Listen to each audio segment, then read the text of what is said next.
in week one. 40th all-time meeting between these two programs. William & Mary has won 6, and they are keeping it away from Cam Ross. And for more on William & Mary, we send it down to the third member of our team, Ashley Stroline.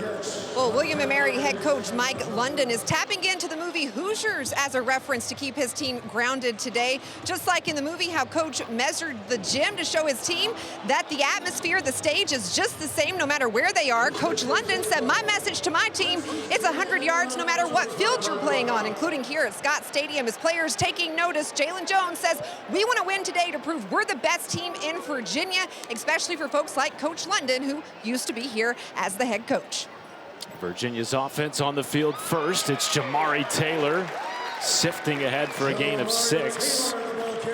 And that's interesting, Ashley. Coach London, of course, was the ACC Coach of the Year in 2011 at Virginia. First pass of the game is complete to Trell Harris. And a first down for the Cavaliers. So many connections between these two programs. And Chandler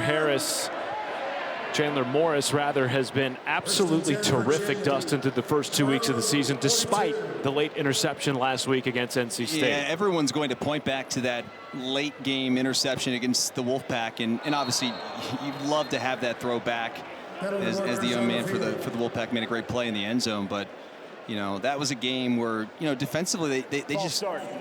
Offense, number 68, 5-yard penalty, first down. They let it get away from them in the second half. You had the 10-point lead. They blow that, and still they had opportunities in the fourth quarter. They had a 4th and 1 that didn't convert, and obviously the interception.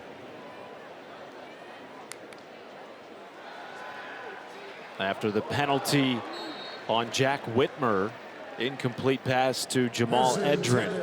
Whitmer starting today in place of the injured Wallace Unamba, down with a knee injury, sidelined last week. They do expect Unamba to return soon.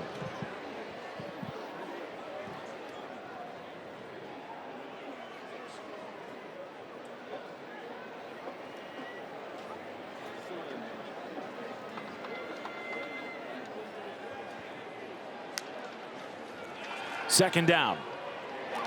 And complete to Trell Harris. And by the way, there is a power issue in the stadium. That's why you don't see a score bug on your screen right now. We'll keep you posted on down and distance and score as the game develops. Third and long here for UVA. Partner, we're going old school. I'm looking to the sidelines, the old school chain gang, to try and figure out what the down and distance is here. But it is 3rd and about 6. William & Mary's defense trying to get off the field. Morris with all day to throw. Hits Harris, who is spun towards the line to gain by Harrison Johnson. He'll be a little short here, Matt. They're across midfield. It's going to be 4th and about a yard. And it would appear that they're going to keep the offense on the field. And I don't disagree with this call, even though it's early. I think it's the right call.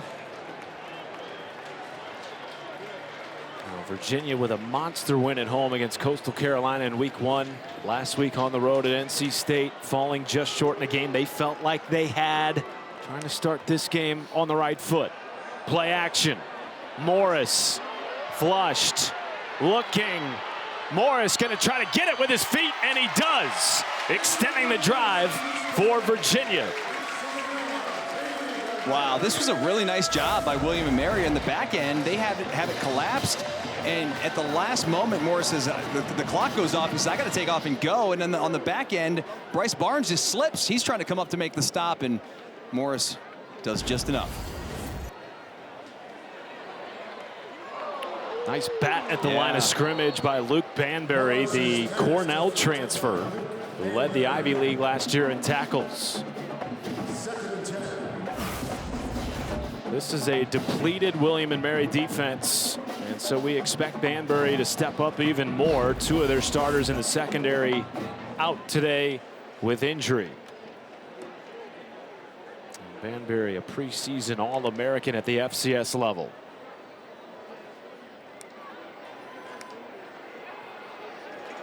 Here's Xavier Brown stretching it wide.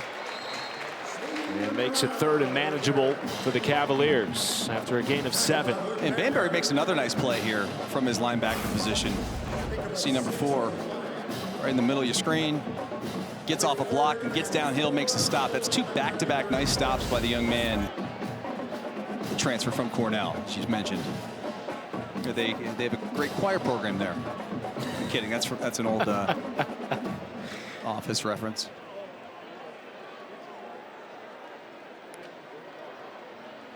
Is it 4-down territory again for Virginia? Well, considering the kicker situation here at Virginia, absolutely. Brown, make sure they don't have to make that decision. The leading returning rusher from last season, pushing the pile forward, nearing the edge of the red zone on this opening drive of the game. It's just a great push. I mean, he doesn't really have to do a whole lot here. A little bit of a counter play inside. Does a good job reading, and then Banbury ends up getting in on the tackle, but he's kind of late to the party. Virginia remains one of the best third-down offenses in the country. Man, top how 15 in conversion rate. 19 they had, and they converted 13 last week. That's a good percentage. Too many third downs, by the way, that Tony Elliott told us this week. There's a little reverse to Kameron Courtney, turning the corner. Courtney with a seam into the end zone for a touchdown.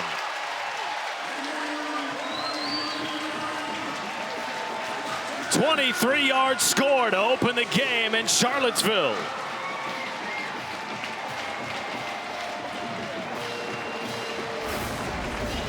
You gotta love the old jet sweep coming around, and he gets a really good block down the field by the tight end, Dakota Twitty. Number 9 is going to see a lot more action today. Don't expect to see Sage Ennis that much, if at all. Well, Petridge on for the extra point, puts it through. It's a 7-0 lead for the Hoos. Well, it took a 4th down conversion to get down the field, but the Cavaliers offense gets started early here from Charlottesville. 7-0 over the Tribe.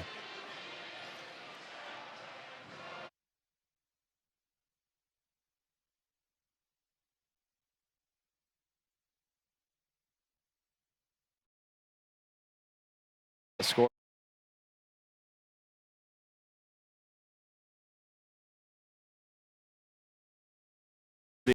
Here in Charlottesville. 40th all-time meeting between these two programs.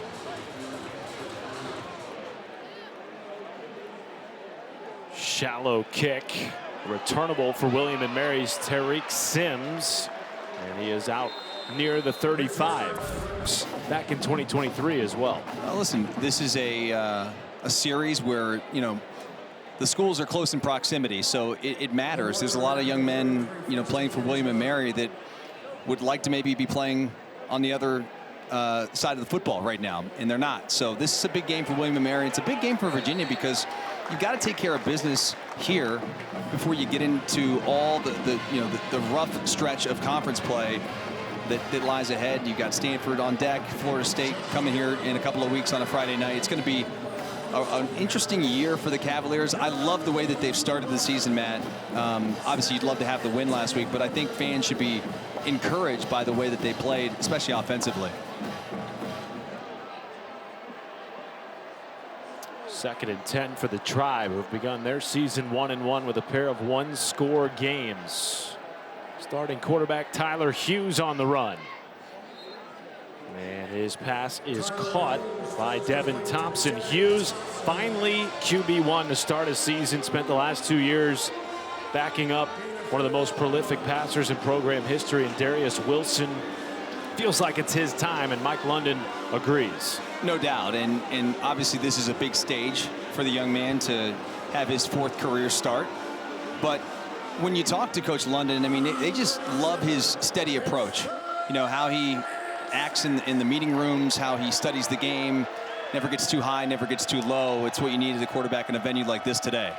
Takes a hit on 3rd and long, and that pass was caught somehow by Devin Thompson, but short of the line to gain. The punt unit looks like it's coming out for William & Mary. And I think it's a little bit too far. Good tackle there by Jacob Holmes with the pressure. Excuse me.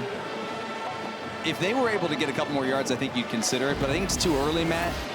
And frankly, your defense did a decent job on the last drive. You know, you got Virginia to 4th down, which they had to convert. And you got a chance to pin them. Cam Ross has other ideas. One of the most electric return men in the country is bottled up at his own 20.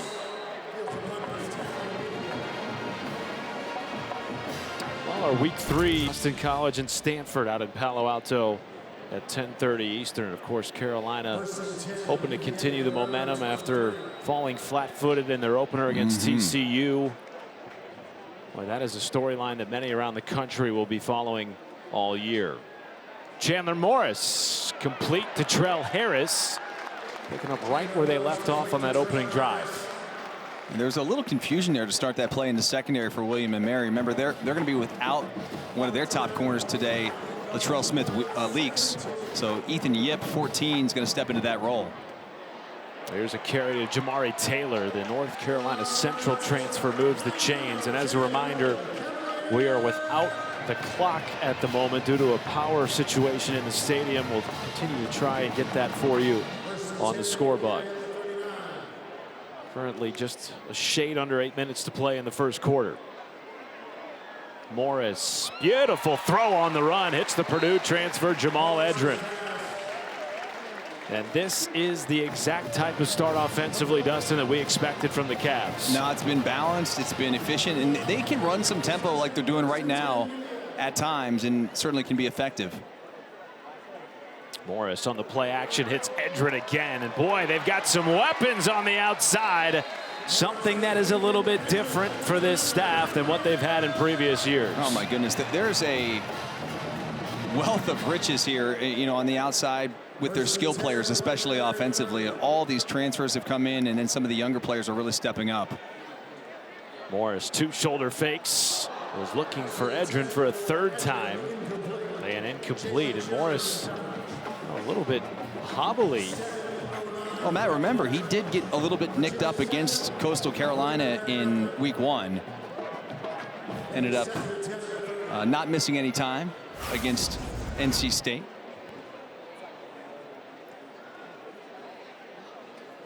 I think he's maybe got stepped on. Remains in the game here for 2nd and 10. The left shoulder sprain did not affect him, as coaches felt, in the loss to NC State. Carry goes to Brown. And makes it 3rd and 5. You look at it, Dustin, on the outside, they feel like they have tons of weapons in the running back room. 4 deep with Vaughn, Brown, Waylee, and Taylor. And Des Kitchens, the offensive coordinator, told us no matter what program he's been at, he's never had 4 backs that they feel like they can go to. No, and the one that I'm really interested to see today is Harrison Waylee, the transfer from Wyoming, who actually was the leading rusher at 2 FBS programs, NIU prior to Wyoming. It's Vaughn in the backfield here. They give it to him, patiently dancing up the middle, and Vaughn has Virginia in the red zone with a 1st down. So patient, Noah Vaughn there. You said it. As soon as he gets the football, allows the blocks to set up, and on 3rd and 5 easily gets the line to gain. Back to him, stretching it wide. Vaughn inside the 5 and lowering the shoulder into Ethan Yip, the backup corner for William & Mary.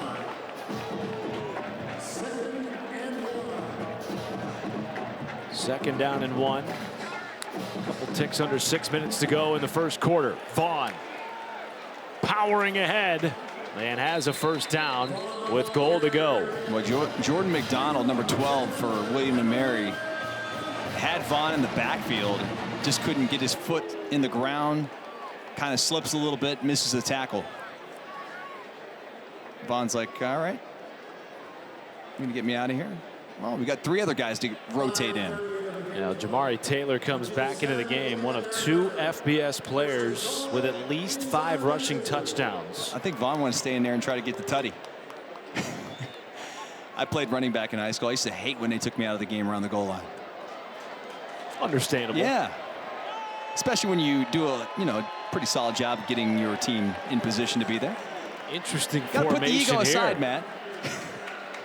Yeah, it's interesting formation, no doubt.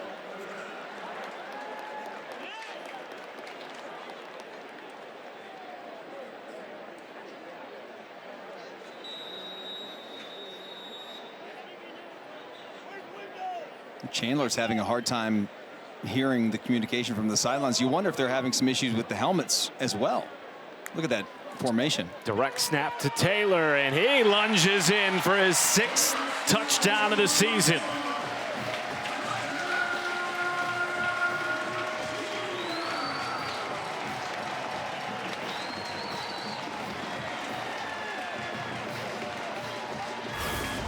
Unique formation with Taylor almost kind of in like a pistol set in front of Chandler Morris. It's a direct snap to him.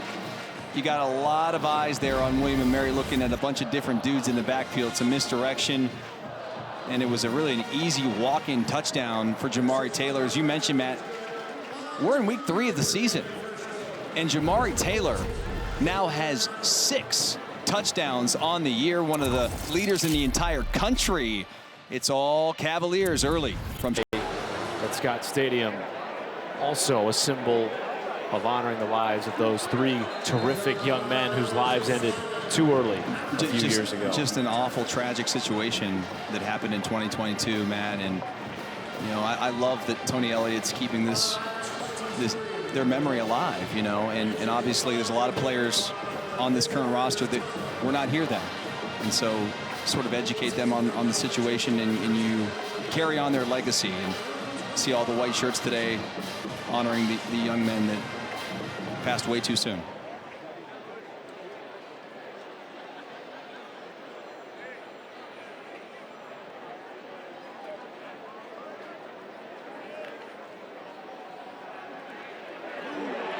For more on the UVA Strong Day, we sent it to the 3rd member of our team, Ashley Stroller. Well, Matt, you just mentioned how important it is to head coach Tony Elliott to make sure this team carries on the legacy of UVA Strong. And we had a chance to sit down and talk with him about it for quite some time. And he said his message to the team today on UVA Strong Day was, you may not have been here, but you wear Virginia on your chest. So it's really important to him to continue to honor their memory, keep it alive. And he says this is a responsibility that the team does embrace. That's so well said. Absolutely. Ashley.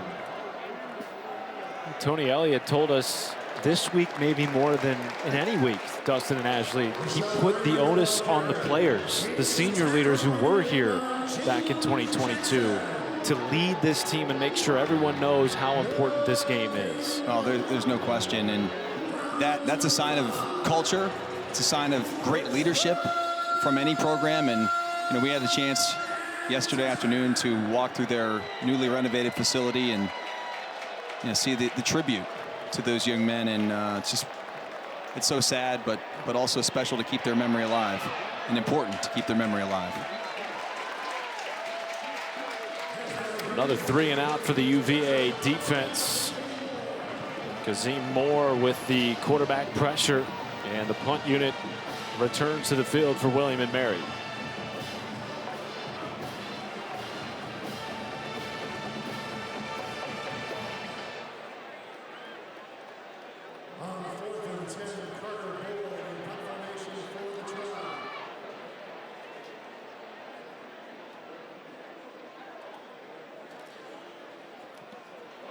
Short punt off the foot of Carter Boyd, and not returnable for Cam Ross. Virginia's offense 2 for 2 on touchdown drives so far in this game. They'll try to do it again when we return. On performance in a season in which he was finally healthy, Dustin, and they feel like they've got their guy running the controls on this high-powered offense this year.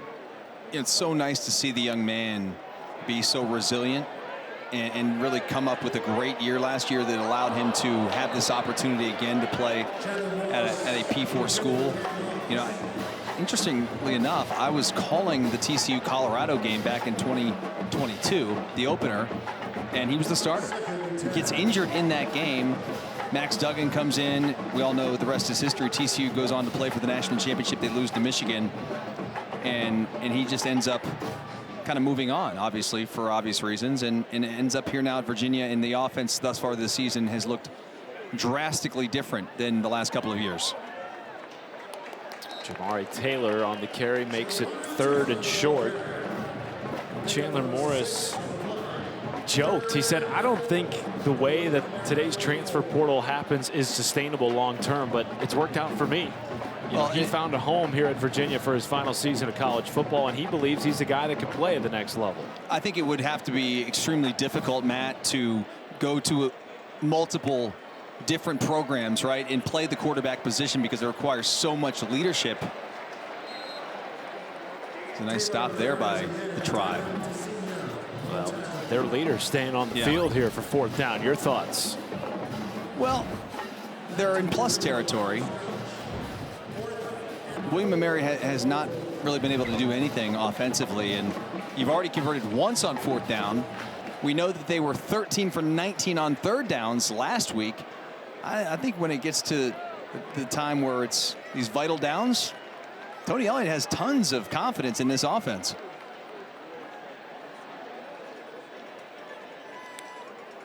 Morris on 4th and 4. Quick zip in and out of the hands of Ross, but there is a flag down, and we will wait to see from Garrett Dickerson what that is. I think it's going to be a defensive hold right in the middle of the William & Mary defense. Offense. Oh, excuse me. Wow. That penalty is declined. The result of the play is 1st down, William & Mary. And the first real swing of momentum in this game, in which, as you mentioned, Virginia has dominated to this point on both sides of the ball. Yeah, you can see the tug of the jersey right there, working against the defensive end. Dezenio, number 1. Ethan Sipe with the call, or gets the call. And that's a break for William & Mary because, Matt, you know, listen, if Virginia goes down there and scores and makes it 21-zip, you know, it's good night, Irene. However, they get a stop here. Now they have the ball near midfield with an opportunity here to maybe put some points on the board. Carry goes to Rashad Raymond. And the transfer from UT Martin taken down by the Ohio State Buckeye national champ, Mitchell Melton. I do think that at some point here, William & Mary, now that they're approaching plus territory, needs to take some shots down the field. This is a revamped secondary for Virginia. They have 9 transfer defensive backs in that group, and they're still working through the kinks to try and find the best skill set for those guys. Hughes on a design run, waiting for blockers, doesn't have any, and he is crunched at about the 45-yard line, bringing up 3rd and long. And you get to see the Cavalier defense, the blue jerseys just swarming to the football. Again, a nice job by Mitchell Melton, who loops around with the pressure. And then how many jerseys? 1, 2, 3, 4, 5, 6 jerseys in the screen there, Matt, for the Cavaliers. It's good football. Best 3rd down defense in the country. They've allowed just 2 conversions on 21 attempts. None today so far to William & Mary. 4-man rush. Hughes underneath and well defended by Marcellus Maddox. And again, I mean, this 4th and 9, if it were 4th and 4 and you were a little bit closer to Virginia territory, I think you have a conversation about it, but here I think you definitely have to punt the ball away. You got away with the last shank punt. Let's see if William & Mary can come back here with a better one.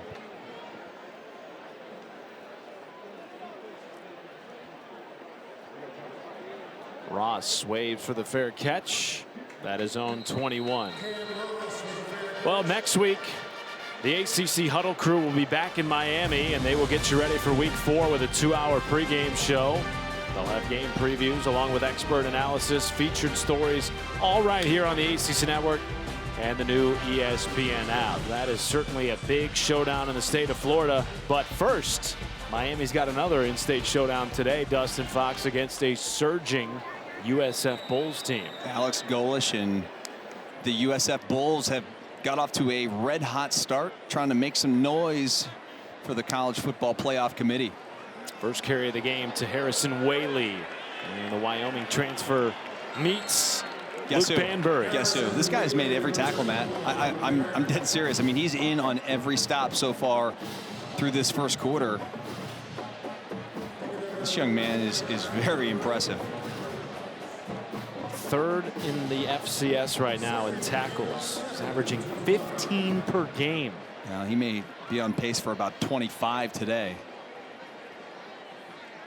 Led the Ivy League last year at Cornell. 2nd and 7.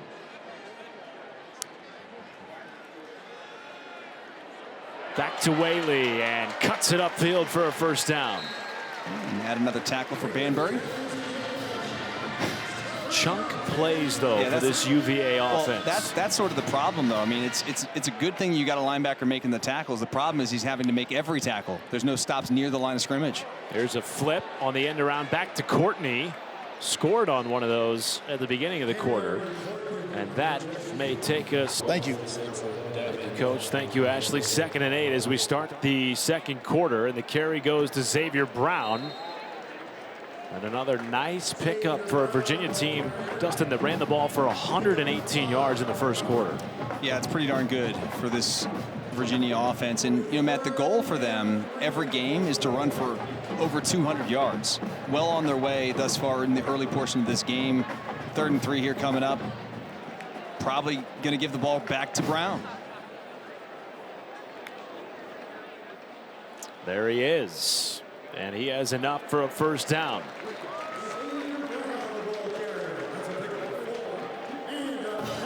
Well, certainly we saw something similar against a fellow ACC team last week.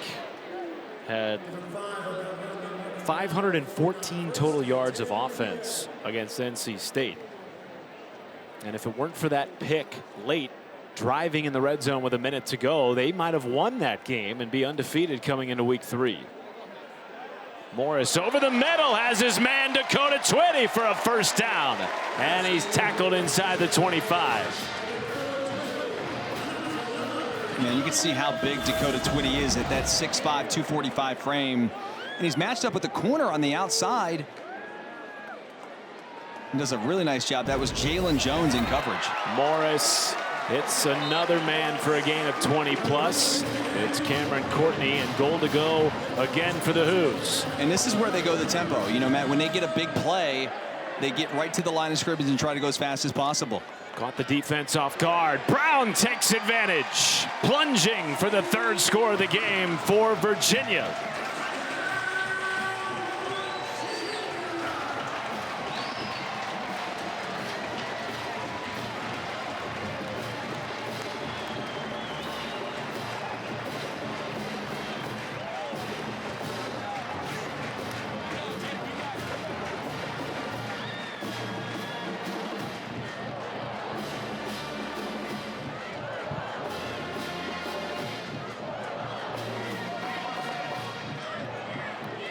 Bettridge makes it 21-zip. And the Cavaliers offense using the run game to open up the pass game. Well over 125 yards rushing already in this ball game. Multiple touchdown runs, big plays. The offense is cooking. Left off right where they were a week ago. 21-zip from Charlottesville.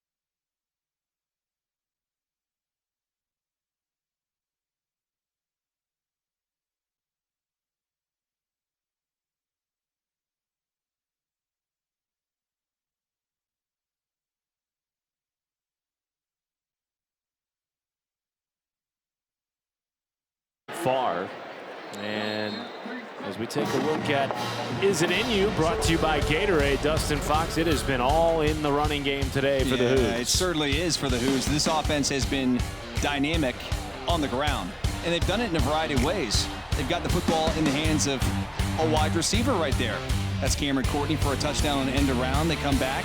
Jamari Taylor has his 6th touchdown of the year. And then what can Brown do for you? Oh, how about another touchdown? 131 yards, almost 7.5 yards per carry. That will get the job done.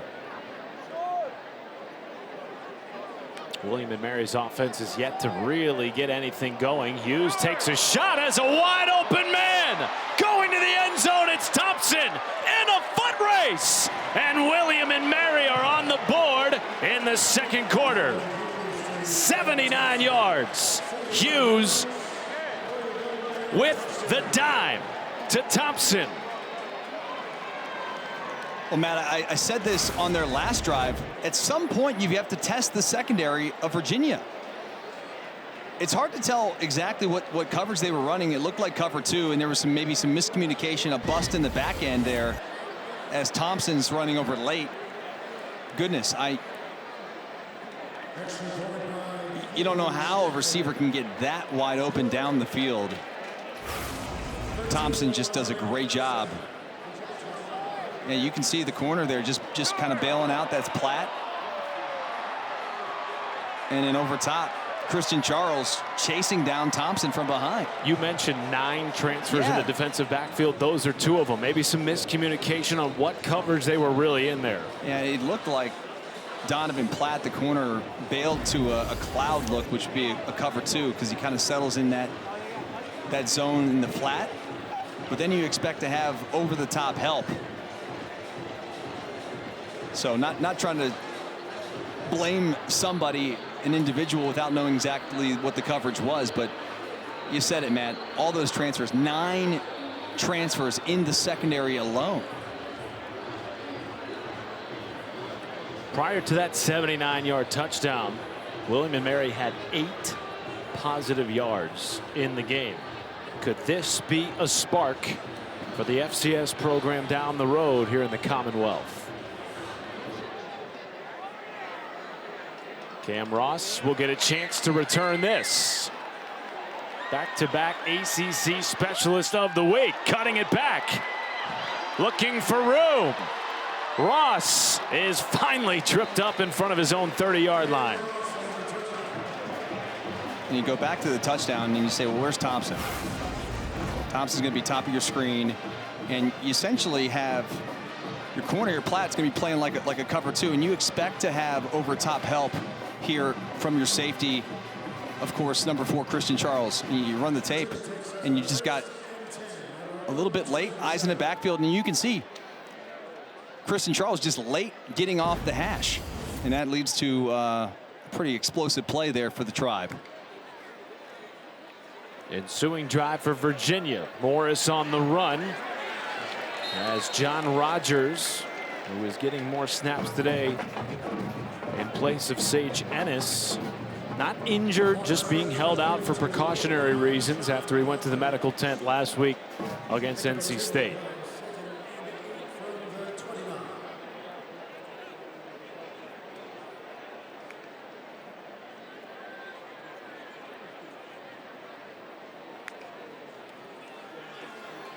Vaughn on the carry. Vaughn with room. There goes Vaughn out across the 50. And another explosive rush for this Cavaliers running back room. Man, this is just too easy on the outside. Good job by Vaughn, though. He gets kind of lost in the wash, and then by the time William & Mary sees where he's at, you do have a flag. 10-yard penalty, 2nd down. Came in late. All right, not so fast, my friend. It's the second hold on Jack Whitmer. Rather, the second penalty today on Whitmer. He's trying to get a jersey on number 4. That's Luke Banbury. Again, Whitmer starting at right tackle in the place of the injured Wallace Unamba. Whitmer was a 5-game starter last year.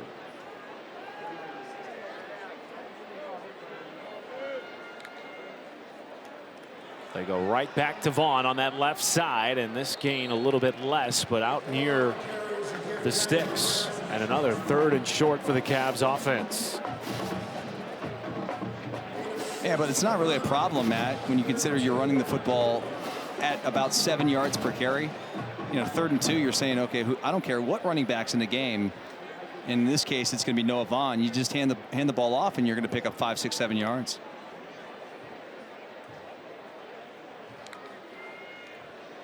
Vaughn again, makes one man miss. There he goes. Vaughn tracked down inside the red zone. 55-yard run for the junior from Maryville, Tennessee. Well, Banbury's made nearly every tackle today. This one is going to be a miss by number 4, right there in the hole. He's just kind of caught flat-footed, off balance. Vaughn puts a little move on him, and then he's off to the races. A really terrific job, though, by Jalen Jones, not giving up on the play, making the Cavaliers take another snap here in the red zone. Now over 200 yards rushing in the first half for Virginia. And it's 1st and 10. Jamari Taylor back into the game at tailback. His carry on the left side. Harrison Johnson cutting him down after a gain of 5 or 6. Matt, this is just turning into a physical duel where Virginia is just saying we're just going to pin our ears back and out physical you.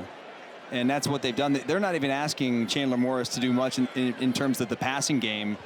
This is just bigger, stronger offensive linemen with push and running backs who are finding open lanes and showing a lot of versatility there in the backfield.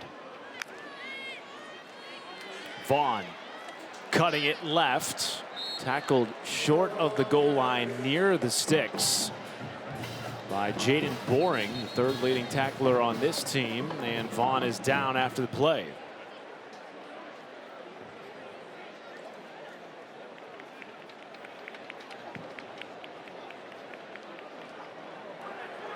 Injury timeout on the field.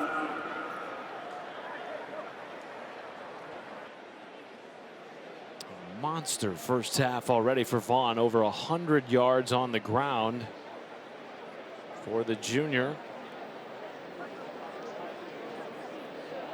We will step aside as he is tended to by the UVA training staff. 21-7 Hoos.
After rushing for over 100 yards in the first half, Noah Vaughn being helped off by this Virginia training staff, including their head trainer, Kelly Pugh, after this play, Dustin, where it looked like his legs just got caught up in the pile. Yeah, it was difficult to see exactly what happened, but you've got a lot of players, a lot of bodies, and a William & Mary defender that appeared to fall on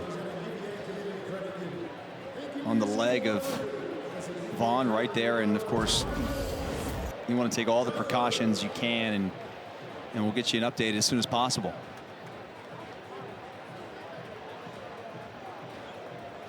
Ball inside the 5-yard line, 3rd and 1. And the Wyoming transfer Harrison Waylee comes in at tailback.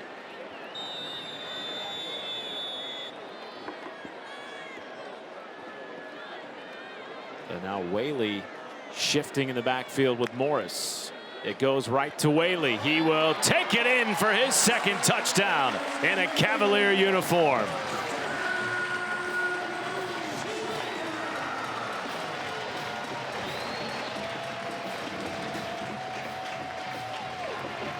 Mr. Schumacher, I think they could have called you in for that one. I mean, goodness. Waylee comes off the bench. Direct snap, you hand it off to Waylee, and then you get a little flex with your teammates. But that's a young man who's going to get a lot of run this season as they get into ACC play. I was impressed with him and the job he did at Wyoming. Certainly before that, Northern Illinois was the leading rusher there all the way back in 2022. Well, he's another young man similar to Chandler Morris, whose career has had high highs and low lows. Had the season-ending injury in 2021 at Northern Illinois, came back in 22, led them in rushing, as you said. Then in 23 in Wyoming, he was a top 25 rusher, Dustin, at the FBS level. Right.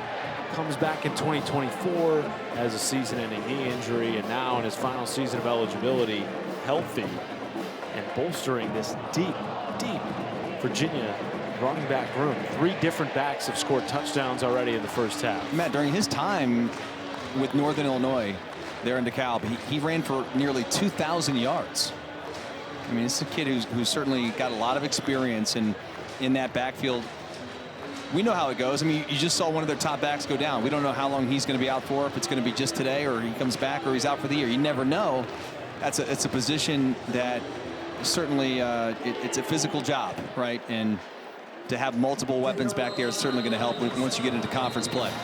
I feel like we've said the word transfer a lot today when it comes to Virginia. They have 32, the most in program history by far. But as Coach Elliott was quick to point out, we also have a bunch of freshmen who are in their first season of college football. It's just such an interesting era that we're in with college football. You said transfer is kind of that buzzword with portal and NIL and things like this. When you talk about freshmen, it's hard to even think about their future because it's such a year-to-year deal now. It's like the National Football League, but every year you have free agency with these guys. I kind of agree with Chandler Morris, who said this is probably not sustainable. Hughes taking another shot. He was looking for Devin Thompson, who had that 79-yard touchdown catch last time out.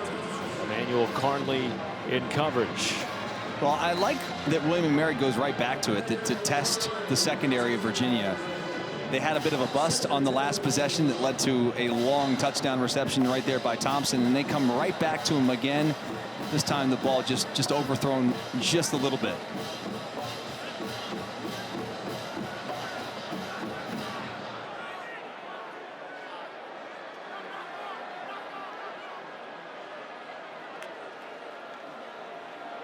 Option on 2nd and 10. Hughes is bottled up by Daniel Rickert, the Tennessee Tech transfer who led his team in sacks a year ago. And another 3rd down behind the chains for this William & Mary offense against a vicious 3rd down defense in Virginia.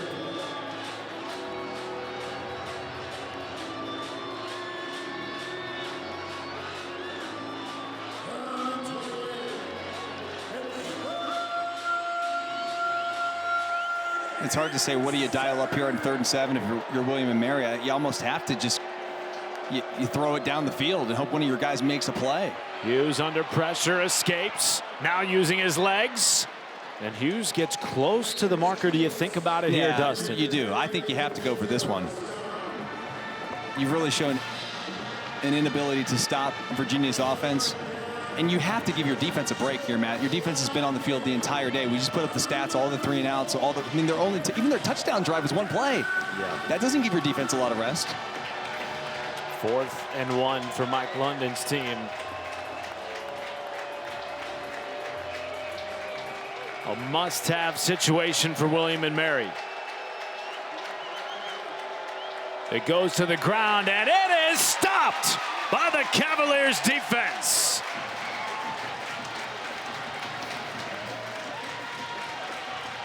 The 4th-year starter, Jameer Carter, at the point of attack. And it's a turnover on downs.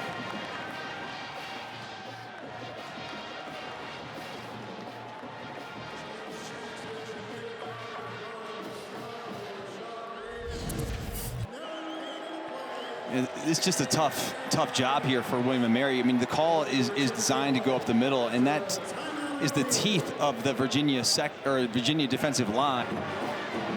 Welcome back to Scott Stadium in Charlottesville, Virginia. Off the 4th down stop by the Hoos defense. Their offense back on the field, having scored on 4 of their first 5 offensive drives in this half. Beginning this drive in plus territory. Fake the sweep. Morris, shot over the middle, hits John Rogers inside the 10 with another chunk play. And John Rogers has been very active in this ball game, getting a little bit more run with Sage Ennis out today. Big-bodied kid. There's Xavier Brown. He is strung out by Harrison Johnson. That completion, the 5th play of 20 yards or more in this first half for Virginia. There's the throw and catch over to Rogers.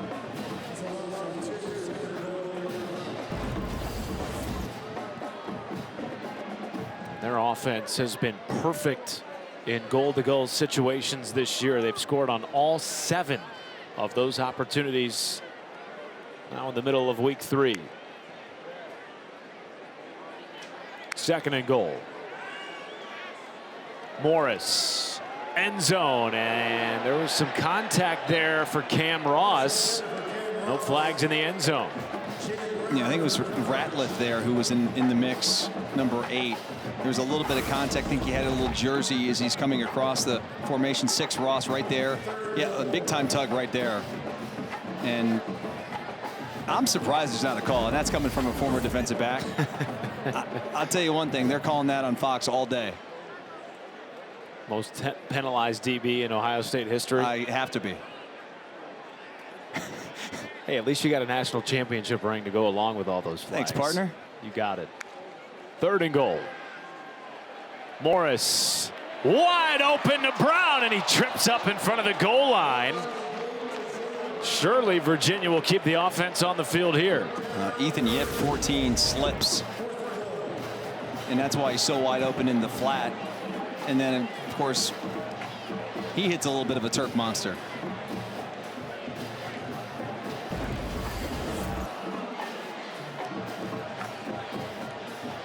I'll tell you what, they're going to go for this, Matt. If somehow William & Mary gets a stop, this would be a big boost on that sideline. Fake it to Brown. Morris, end zone, finds Rogers for a touchdown. The first passing touchdown of the day, and it's 34-7 Hoos.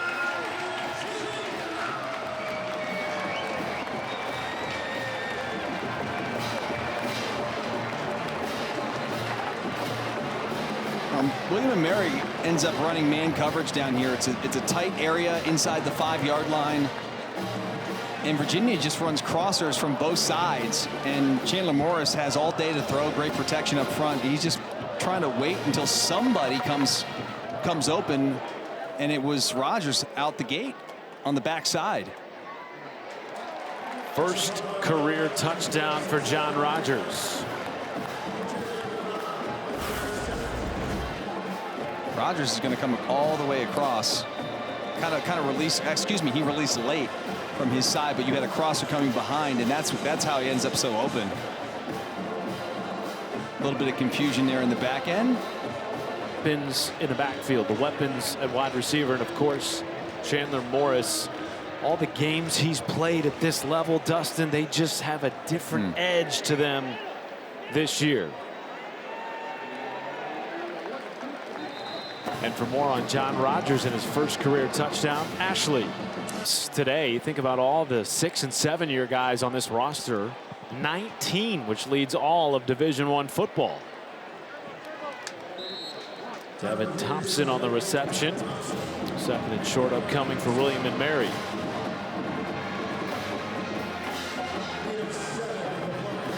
Matt, do you know where Edward Waters is located? Division II school that Devin Thompson went to. I don't know where it's located, though. I was sorry to put you on the spot there, partner, but Devin Thompson, my point is he played at a very small school and is here now at William & Mary, and he looks like he belongs in this environment with UVA. They've taken multiple opportunities to get the football to him.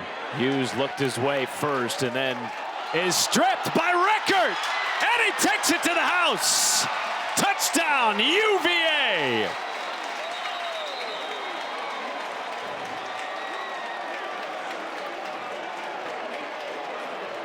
Boy, it seemed like they were going to blow a whistle as Tyler Hughes was held up there. The ruling on the field is forward progress was stopped prior to the fumble. Third down, William and Mary. Guess I wasn't the only one. Tyler Hughes catches a break there because Rickard had his paw on the football. And he was thinking 6. Let's see. I mean, at this point, yeah, I don't know. I think right there at the end, you're definitely in the grasp, and you call that dead. I tend to agree with the officials on that one. Defensive guy going against the defensive touchdown. I love the effort by Rickard. He almost makes a play there too. Hughes bottled up again, and the punt unit will have to come out for William and Mary, you would think, given where they are on the field. And in fact, Mike London will send his punt unit out. Well, certainly we've seen better tackling today from Virginia's defense, which was the big thing they focused on this week, Dustin, after the loss to North Carolina State, giving up over 400 yards to the Wolfpack. Had a fun conversation yesterday afternoon with defensive coordinator John Rudzinski, who has all of his Air Force ties, and he played with one of my old college teammates, Anthony Schlegel, and we were having some fun talking about that. But the point in saying that is, he says discipline and fundamentals is something that they have to pride themselves in what they really needed to get back to in terms of having success on defense. And the biggest thing, Matt, especially with those 9 transfers in the back end, they have to pride themselves, Matt, with communication in stressful situations. And that is something that they're learning and trying to do a little bit of a better job at. You saw a little miscommunication on the one long touchdown bust, but overall, thus far in this game, they played well, and I think we've got a new quarterback. Daniel Kalin, the sophomore from Nebraska. Flips it. And an opportunity here for a big gain. Virginia taken down inside the 25. Cedarian Harrison on the end around, and it's a 47-yard gain for the Hoos. Boy, at this point, I think Virginia can do anything. They've worn out William and Mary. They've been on the field the entire day. I mean, we're looking at an offense that's already run 46 plays, roughly. Good job holding on to the ball there late. And the ground game has been elite for this team. Over 210 yards rushing. And Harrison Waylee adds to it with a near first down carry. Picks up 9.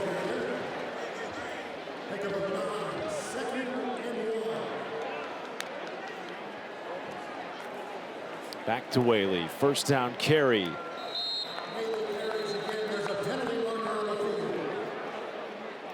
There is a penalty marker on the back end of that play. We'll wait to hear from Garrett Dickerson here.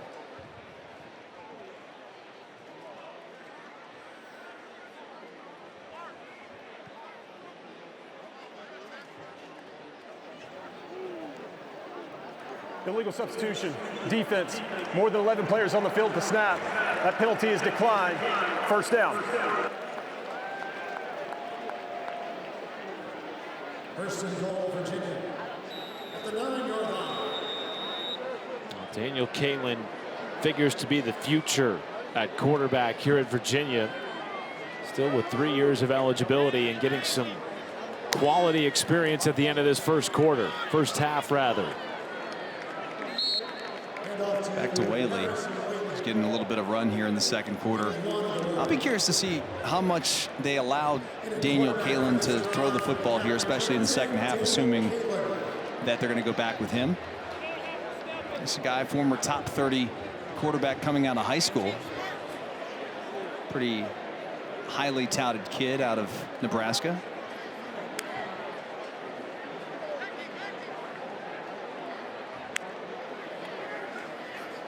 Waylee barrels ahead for a touchdown. His second of the day.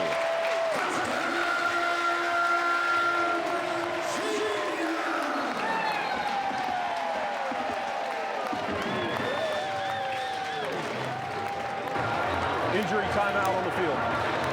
And there is a William and Mary player down. Jaden Ratliff, their starting safety.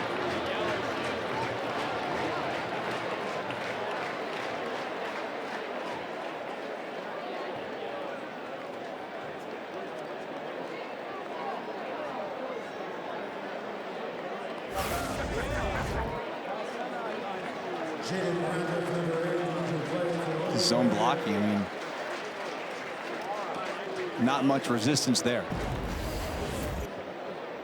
Well, Harrison Waylee figures to be a big part of this offense, and in fact, his offensive coordinator Des Kitchens told us it was on us as a staff that he didn't touch the football last week in the loss to NC State. That will not happen going forward, and today, Dustin, he's responded with 2 touchdown carries, all in the first half. Well, they may end up needing a lot more of him as they go throughout the rest of the season, depending on the status of Noah Vaughn, who did leave the game on a cart earlier in this half. We will step aside for the 2-minute break at the end of the first half. It has been all UVA on the ground. 234 yards rushing and 5 running touchdowns.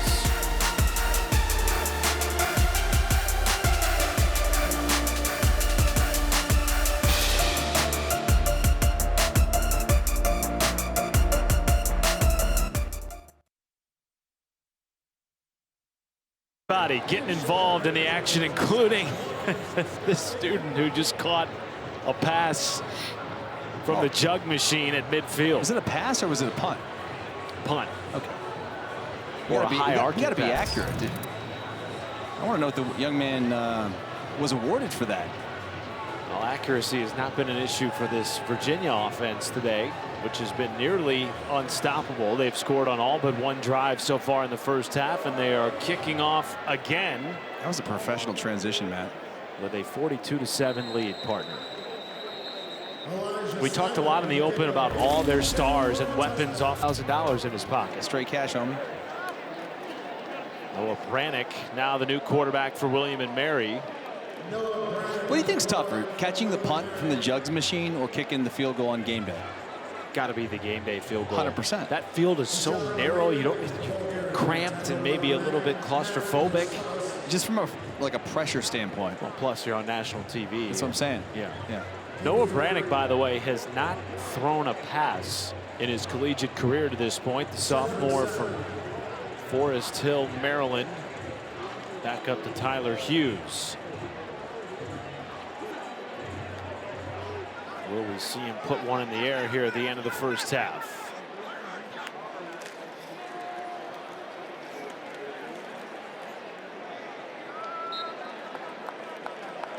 If you're Virginia in the second half, Justin, with a 42-7 lead, you're starting to get your backups in. Virginia has used their first timeout of the half, 30-second timeout.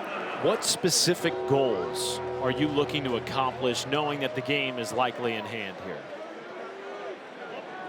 Well, obviously you want to see some depth from your roster. There's a lot of new faces You've got a very, I would say, a veteran roster, but they're not all guys who have been here. You've got a ton of 6th and 7th year guys, but a lot of them are transfer players. And you want to see some young guys get in there and know what the heck they're doing. You know, you want to see players play hard. You're not going to ask them to do a lot. It's going to be more vanilla, but it's an opportunity. Put something on tape. Well, after the timeout by Virginia, 3rd and 4. Virginia wants to get the ball back. Looking to add more. Pressure off the edge. Down goes Brannick on a sack by this Virginia defense led by the Ohio State transfer Mitchell Melton. And timeout called again. 30-second timeout of the half. 30-second timeout. We're looking to extend this 35-point lead here in the first half.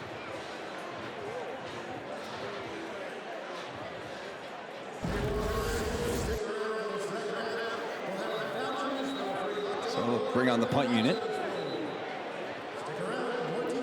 And maybe an opportunity here, Matt, too, when you think about from Virginia's standpoint, they've got to figure out what they have at kicker and put them in a position to, you know, maybe kick a 47-yarder again. Cam Ross with a lane. Watch out. Out across midfield. There is a flag down right near the UVA feed at the 50-yard line. So this will, I'm guessing, back them up. But you'll have an opportunity to see Daniel Kalen in a 2-minute offense. Just the one timeout remaining, though.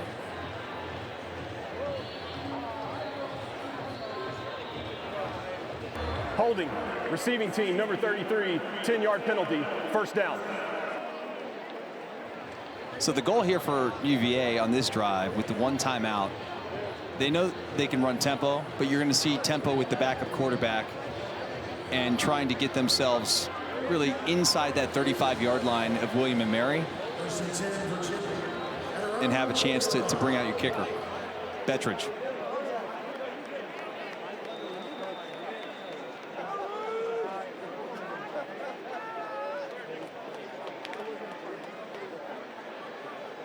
Kalen underneath. He was looking for Josiah Abdullah and incomplete. Now for Kalen, coaching staff told us the intention all year was to get him reps. They believe that he is the future at quarterback at Virginia, has all the intangibles and tangibles that they feel like could make a 2 to 3 year starter once Chandler Morris has exhausted his eligibility. Getting an opportunity here late in the first half. That is a completed pass out near the first down to Isaiah Robinson. Brings up 3rd and short, and Virginia will burn its final timeout.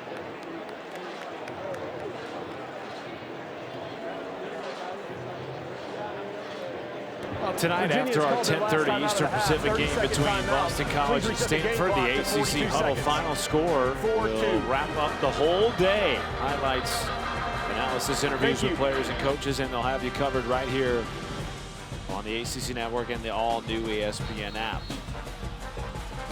Will Bettridge getting ready, perhaps, for a long field goal to end the first half. Missed from 47 against North Carolina State. So here on 3rd and 2, Matt, you just burned your last timeout. You can run the ball. You can work the middle of the field here. You're fine. It's 3rd and 2. I wouldn't be surprised if UVA runs the ball here. They immediately get to the line of scrimmage. They spike it and then start the drive basically there, 2nd and 10. Continue the drive, I should say, and try to get yourself in field goal range. Xavier Brown in the backfield. A keeper for Kalen, and he stumbles ahead for the first down. Tackled by Jordan McDonald. Hurry up offense here for the Hoos. If they don't spike it, they called 2 plays in that huddle during the timeout. Well, John Rogers wasn't set. And that's just probably a little lack of experience, getting some playing time in the 2-minute offense, trying to get set.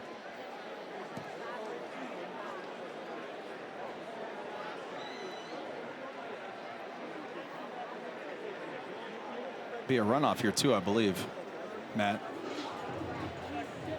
No timeouts remaining for Virginia.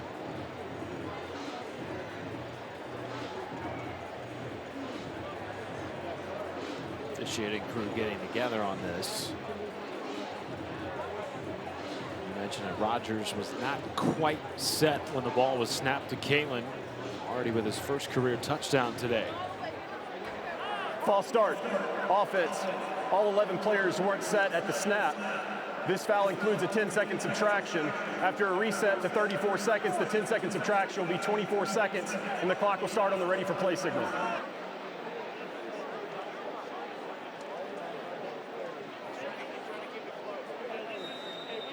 First and 15, and the clock running. False start again. Another pre-snap penalty. That was on the right side of the offensive line.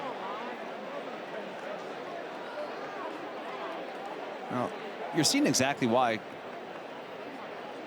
Virginia and Tony Elliott want to see these young players in these situations, right? I mean, you're seeing false starts, you're seeing guys not set. These are all things that... False start. Offense. 5-yard penalty. This foul also includes a 10-second subtraction. Reset the clock to 23 seconds with the 10-second subtraction. It'll be 13 seconds on the clock. The game clock will start on the ready for play signal. So now we're down to 13 seconds. Kalen hit as he threw, and there was maybe a tangle up there between Robinson and one of the defenders for William and Mary. Yeah, incomplete. There was on the outside. It was a double move, Matt, and I like the call from Virginia. They're just trying to take a shot down the field. The contact came from the defensive back, the corner there, 14, Ethan Yip. You can see top of your screen right here. There's gonna be a double move where he's gonna go like this, and bam, the contact's there, but the ball's not in the air yet, so there's gonna be no foul. They go to the ground and the first half. Xavier Brown pushing the pile, and what a dominant first half it was on the ground. 240 yards rushing for Virginia. As William and Mary will receive the second half kickoff.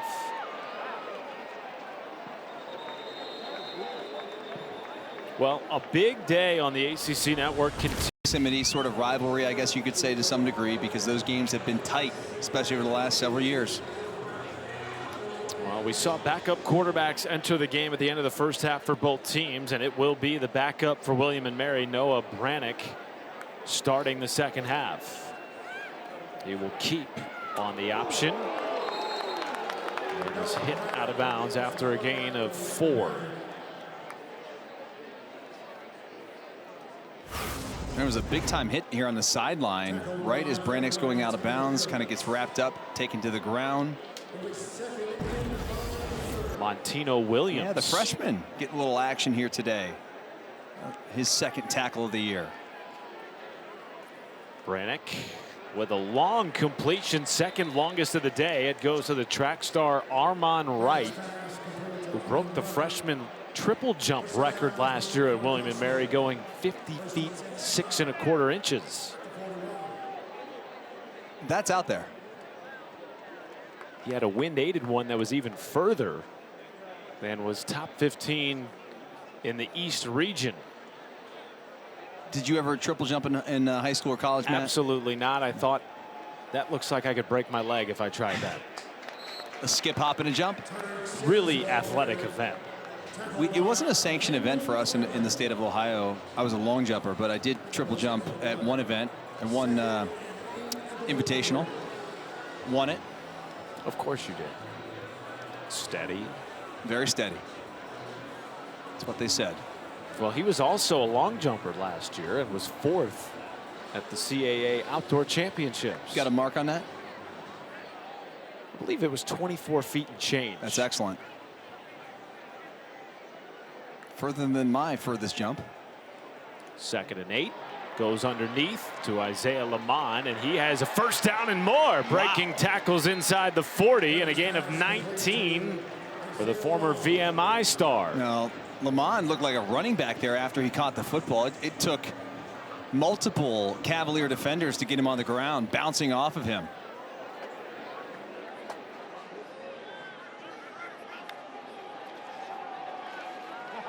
keeper. Brannick breaking tackles out near another first down, just short. They already have 2 first downs on this drive. They had 1 in the first half.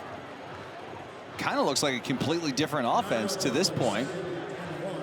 Easily the most effective drive they've had, considering the only touchdown drive they've had was 1 play for 79 yards. Which was also the lone first down they had in the first half. Great point. 2nd and 1 for Brannick. Might he be auditioning here in the second half? On the ground, Tariq Sims stretching it for a first down, but a flag comes in late behind the line of scrimmage.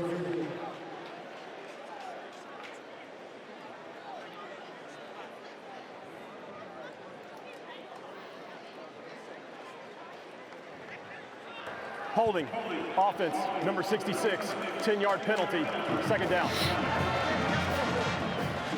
Well, for Mike London, a man who has coached championship caliber football, won a national championship at the FCS level at his alma mater, Richmond, trying to bring a championship to William and Mary, a proud program that 11 times has been to the FCS playoffs.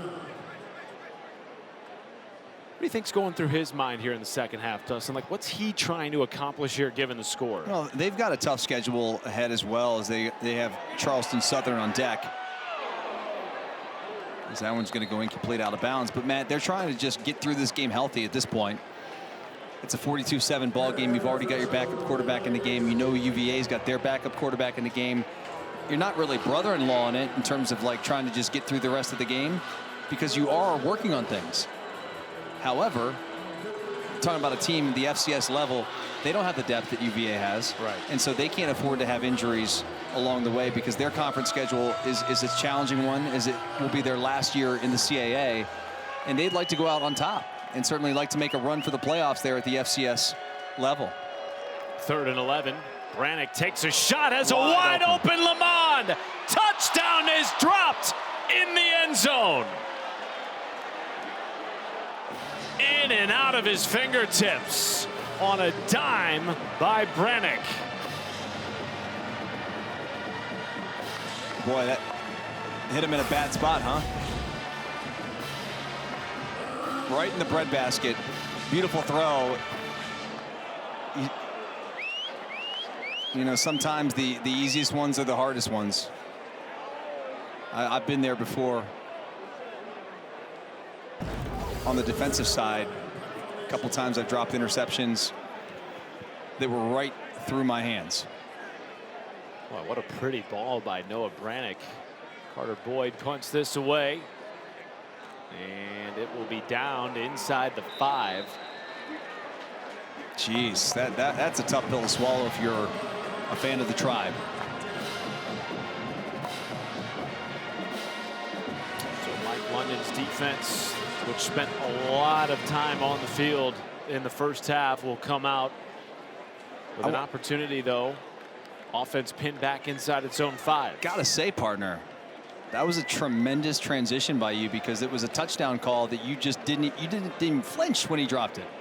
You're like, and it's a touchdown dropped. It's well done, man.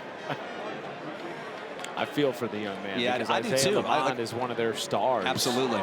Here's Harrison Waylee. Watch out. Waylee in a track meet. 30, 20, touchdown, 97 yards.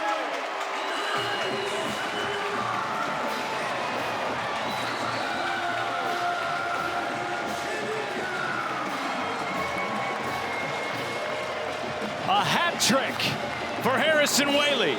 3rd rushing touchdown of the day for the Wyoming transfer.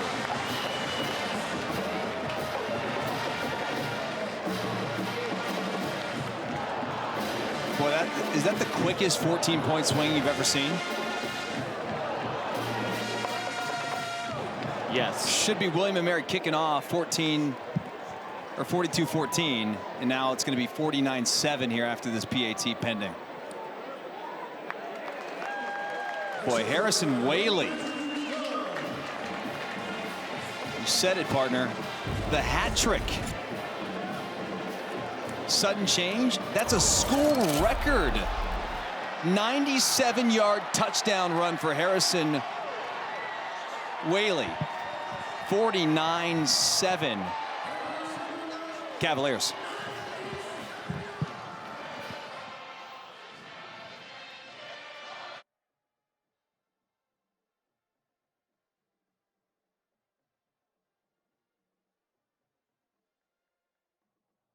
Dustin, and because he wasn't able to return last year, got that red shirt. Yeah, but think about it. I mean, it was the 4th game, so he just fell in that window to be able to salvage that final year as a grad transfer here to come to UVA. And what's crazy about that is forever he'll be in the record books now. At Virginia. At Virginia with that run. By the way, he's in the record books at his previous 2 FBS schools, was the leading rusher at NIU, then Wyoming. And this year figures to be a big part of this 4-headed running back attack, assuming Noah Vaughn's able to get healthy. Again, he left in the first half having rushed for over 100 yards, exiting with a lower body injury. He did have that 75-yard run against Texas at Wyoming, so he's no stranger to big-time plays. There's home run threats all over the field for Virginia. And again, that was the theme that everybody around the program, particularly offensively, talked about this year. Most weapons that Des Kitchings has felt like he's had in his tenure as the offensive coordinator. And head coach Tony Elliott echoed those sentiments yesterday in our meeting with the Cavaliers staff. 2nd and 10 here for Noah Brannick.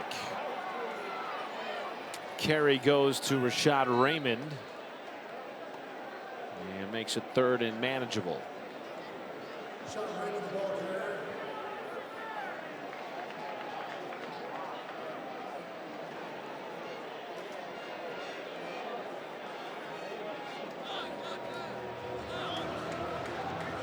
Best 3rd down defense in the country. Number of 2nd and 3rd stringers in there right now, trying to carry on that theme on a 3rd and 4 with 10:50 to go in the 3rd quarter.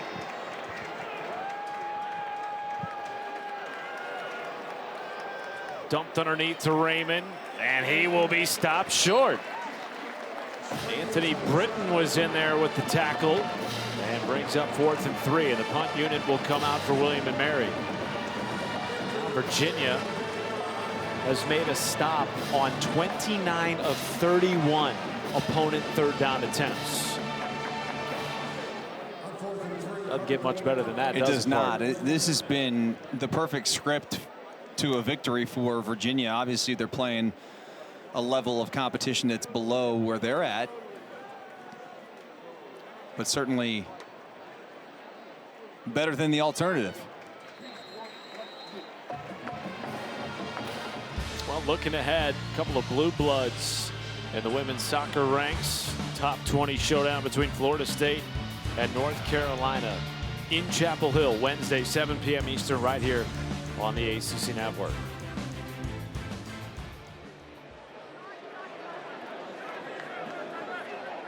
Last drive for the Virginia offense started at their own 3, went 1 play for 97 yards.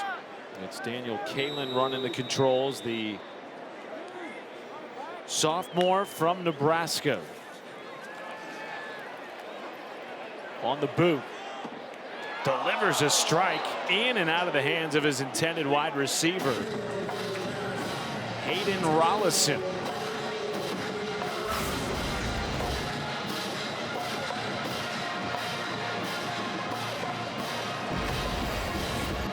Seen a lot of different tight ends getting some action here today for UVA.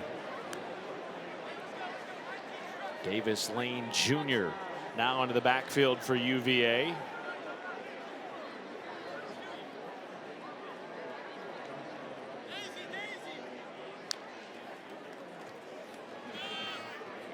Wrapped up just across his own 20. That's so interesting. You talked, Dustin, about Daniel Kalen's accolades coming out of high school. Was second-ranked player in the state of Nebraska, chose to stay home, play for the flagship program, but behind the depth chart, Dylan Raiola was starting quarterback, right? We know that. As a freshman. Yes. Also another highly recruited player. So the writing's maybe on the wall, take his talent somewhere else where he can grow into a starting role eventually. And that is the goal of this coaching staff for Daniel Kaelin, learning behind a 4-year starter in Chandler Morris. Kaelin has that pass caught by Kameron Courtney, climbing the ladder for a first down. Boy, that was such an athletic play by Kameron Courtney, who already has a touchdown run on the day early in the first quarter. Goes up high to get that ball. It was delivered with pace as well. Floated down the sideline. It's Courtney again, wide open. 3 chunk plays to Kameron Courtney, the sophomore, in this game, 2 of which on this drive. There's a nice little connection there with Kameron Courtney and Daniel Kaelin, both just sophomores here in this Virginia offense.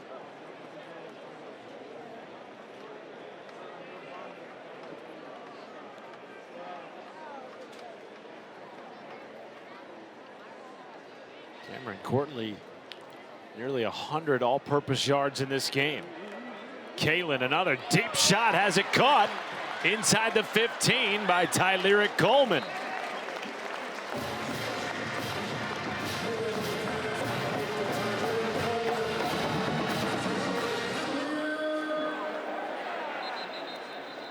Jones is down. William and Mary player is down. Jalen Jones, their preseason All-American corner. And we will take the timeout with them. Virginia driving behind their backup quarterback, Daniel Kaelin.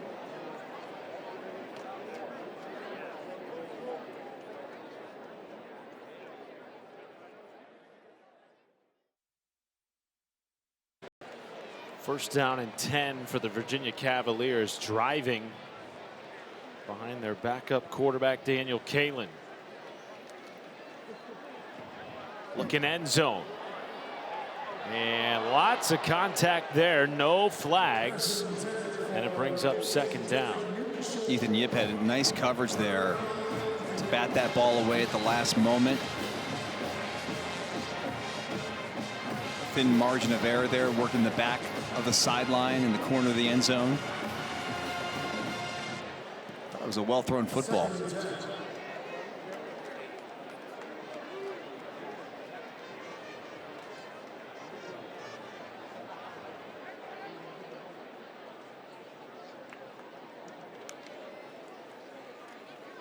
There's Davis Lane Jr. Third and medium upcoming.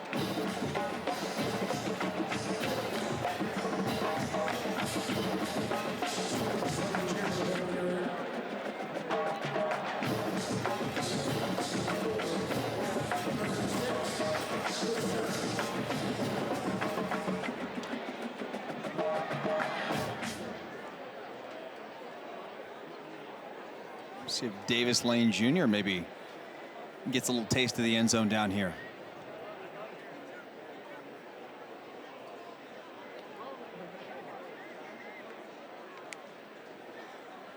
Fake the toss. Kaelin.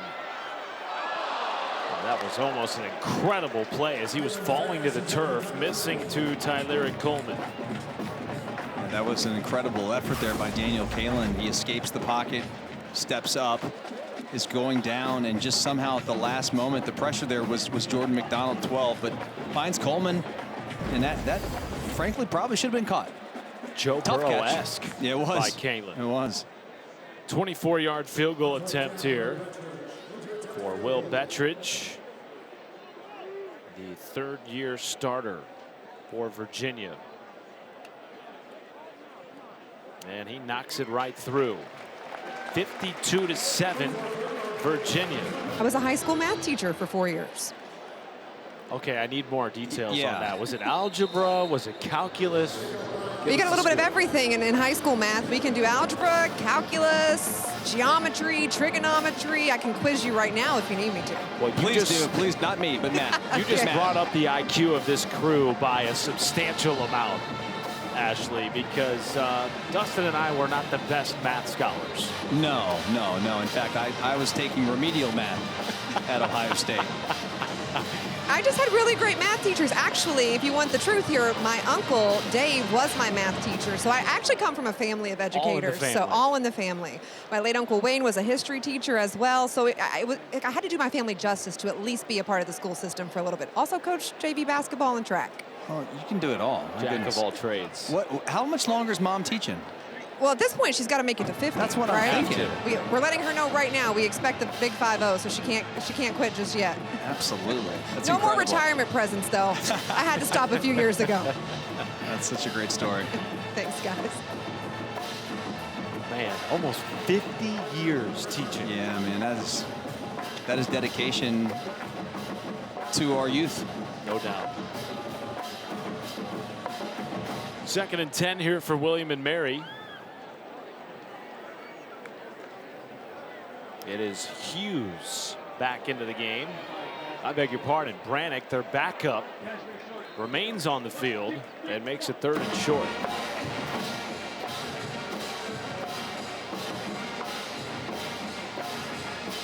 Last year in the CAA for William and Mary, Matt, is they're going to be joining the Patriot League next year.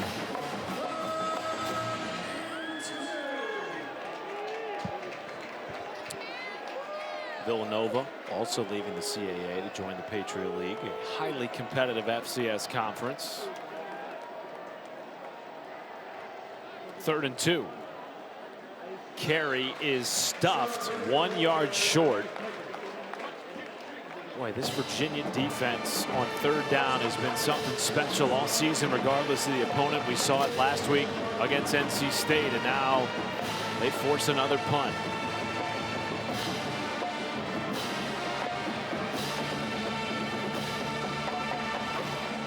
On 4th and 1, Carter Boyd in punt formation for William and Mary.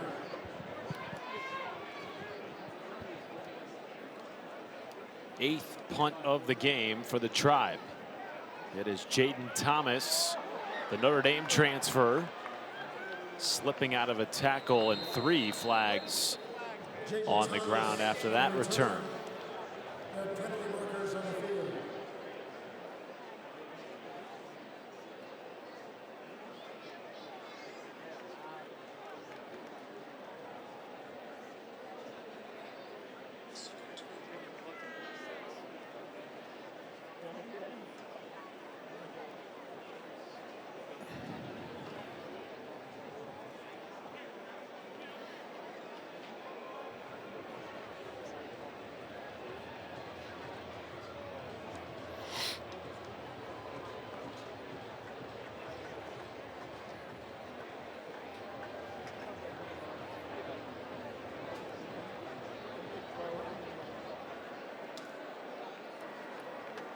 Equipment violation, participating without a helmet.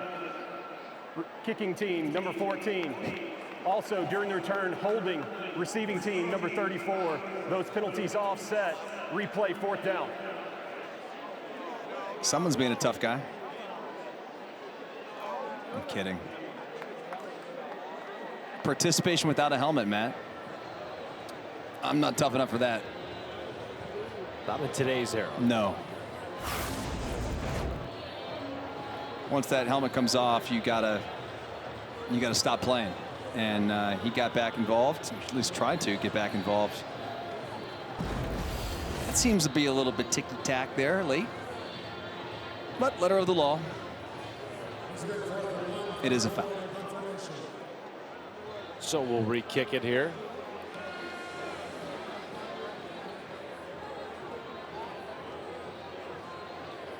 It's kind of surprised they're punting this on 4th and 1. On the other hand, if you give it to Virginia, despite all the backups in the game with such a short field, the result sort of seems in hand. Well, yeah, but I mean, the result's already in hand if they get the ball Sure. at their own 25. Yeah. Based off the performance we've seen so far. Point well taken. Thanks, partner. This Virginia defense, though, we've talked a lot about their offense. The defense has been spectacular, giving up just the 1 first-half first down, a 79-yard busted coverage touchdown to William and Mary. And Dustin, on Thursday night, against Wake Forest. Boy, have they looked good to start the year. Yeah, they certainly have. Both games, Wake Forest and Virginia, they were trailing by double digits and come back to win. That was a really nice performance by the Wolfpack on Thursday night, especially in the second half. Their defense just locked down Wake Forest. On a scale of 1 to 10, 10 being you're sounding every alarm possible in the Death Valley in South Carolina, 1 being you're not concerned at all, where do you fall with what we've seen so far from Clemson this year, regardless of the result today? Well, I mean, obviously they've been a little inconsistent at the quarterback position, a position where they feel, or at least they felt going into the year, pretty strong about Cade Klubnik. Really good athlete. I think he's got to do a better job taking care of the football. By the way, they do have the lead now in Atlanta, 14-13. But at this point, with the loss to LSU early in the year, I mean, you almost feel like every single week's a playoff game for the Tigers, which is obviously why this game today against a very talented Georgia Tech squad has become so vital. And I'm sure the Clemson faithful out there watching their Tigers today. Interception. What a pick there by William and Mary.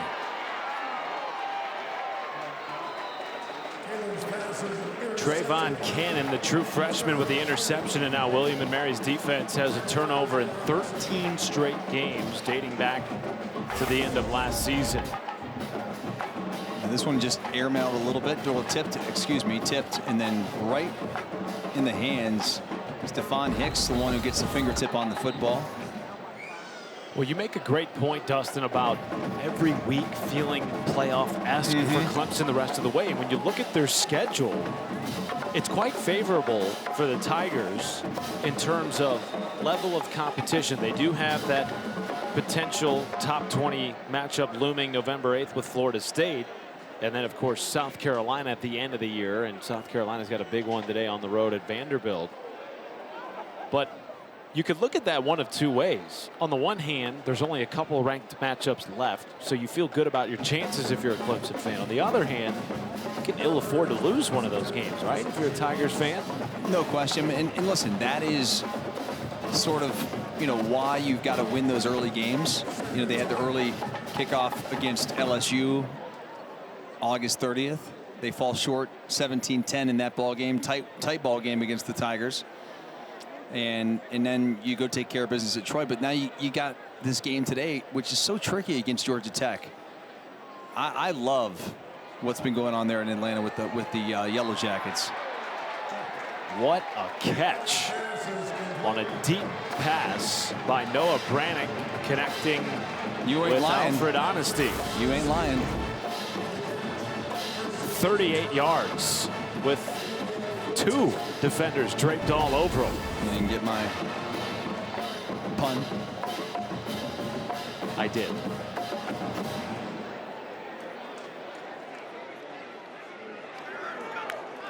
First and 10. Keeper for Brannick. Oh, hurdles a man at the 5-yard line and then goes out of bounds, tumbling near the first down marker. How about that athleticism by the backup quarterback for William and Mary? Phenomenal athleticism. Always get a little nervous watching quarterbacks or running backs hurdle defenders. Emmanuel Carnley probably opened his eyes and realized, yeah, he jumped over me. I only know he probably closed his eyes because I've been in that position several times.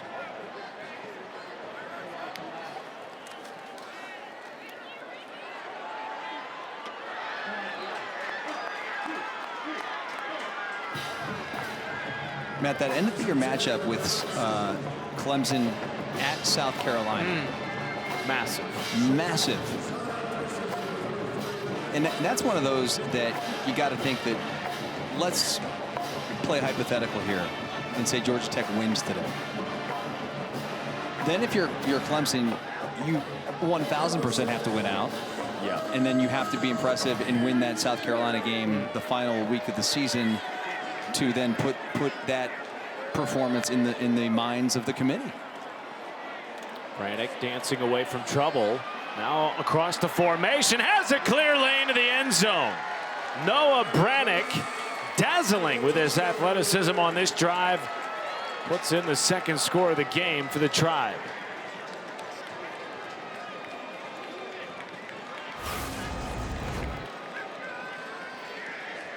It's a good job by the quarterback there. I mean, shows a lot of athleticism, and gotta say, Matt, to this point, I know that there's some backups in there for Virginia at this point in the game, but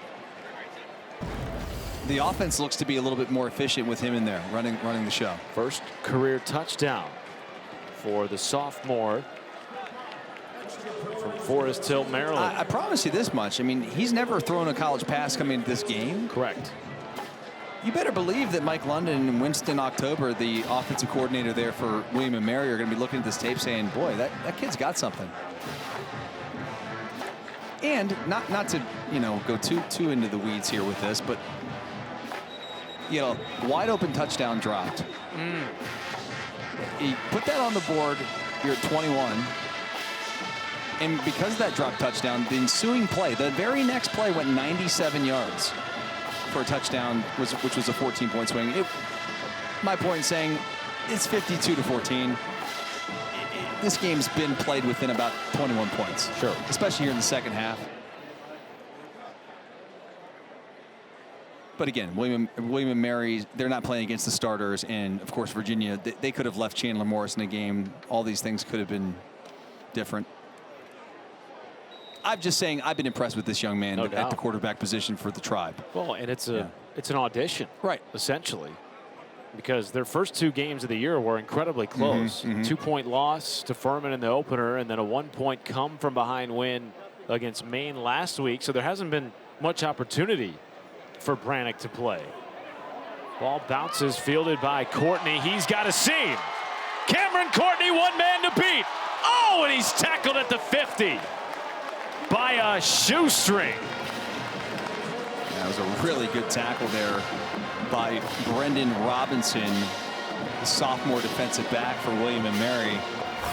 He looked like at the last moment just got the shoestring, maybe got I don't even know what he got. He got a little thigh board and then maybe got a little fingertip on the toe. 39-yard return for Courtney, who's now well over 100 yards all-purpose today between receiving, rushing, and kick returning. Harrison Waylee in the backfield with Kalen. Receives this carry. Waylee dancing for a first down. Well, certainly, if you're a fan of Virginia, you look at their ACC slate, very favorable. They don't have to take on Miami. They don't play Georgia Tech, rather. They do have a date, though, Dustin, in 2 weeks, looming on a Friday night here in Charlottesville against Florida State. Could be massive for this Virginia team, assuming they handle business next week against Stanford.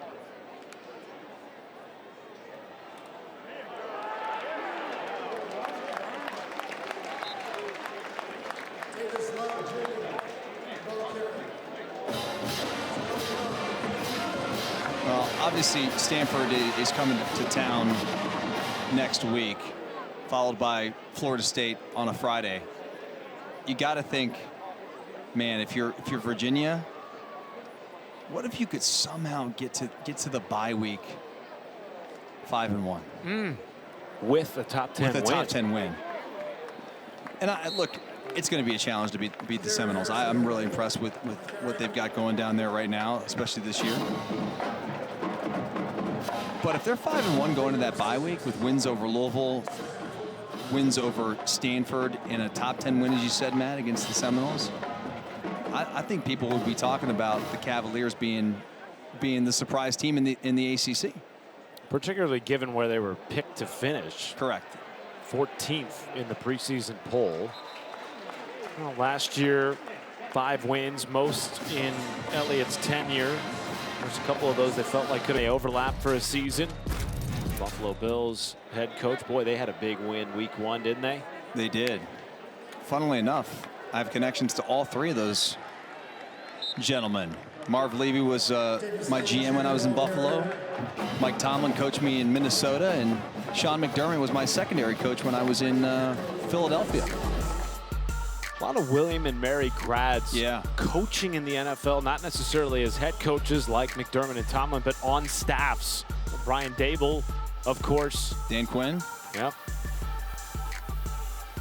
That has been a pipeline of the NFL, really, since the program started. Kalen directing traffic and is now ushered out of bounds by the Cornell transfer, Luke Banbury.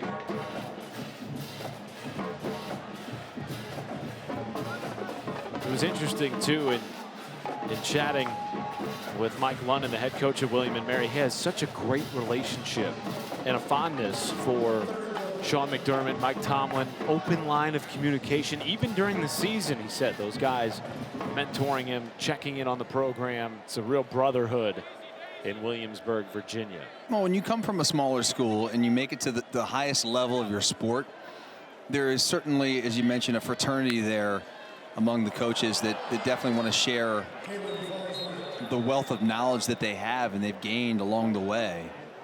And both Tomlin and McDermott, I can just tell you from personal experience, two of the greatest human beings you're going to meet.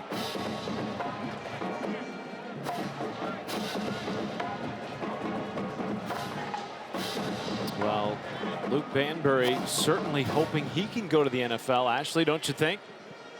Yeah, I had a chance to spend some time talking with him ahead of today's game, and I said, what made you decide on William and Mary? And he said it was a lot of things. It was the culture, it was the program, it was what Mike London had to say to him, but also those connections that London have to the NFL. He said if you would have asked him before, he would have never thought he had a chance to play, but with the success he's had so far this season and those connections, he feels like the window to playing professionally might just be open.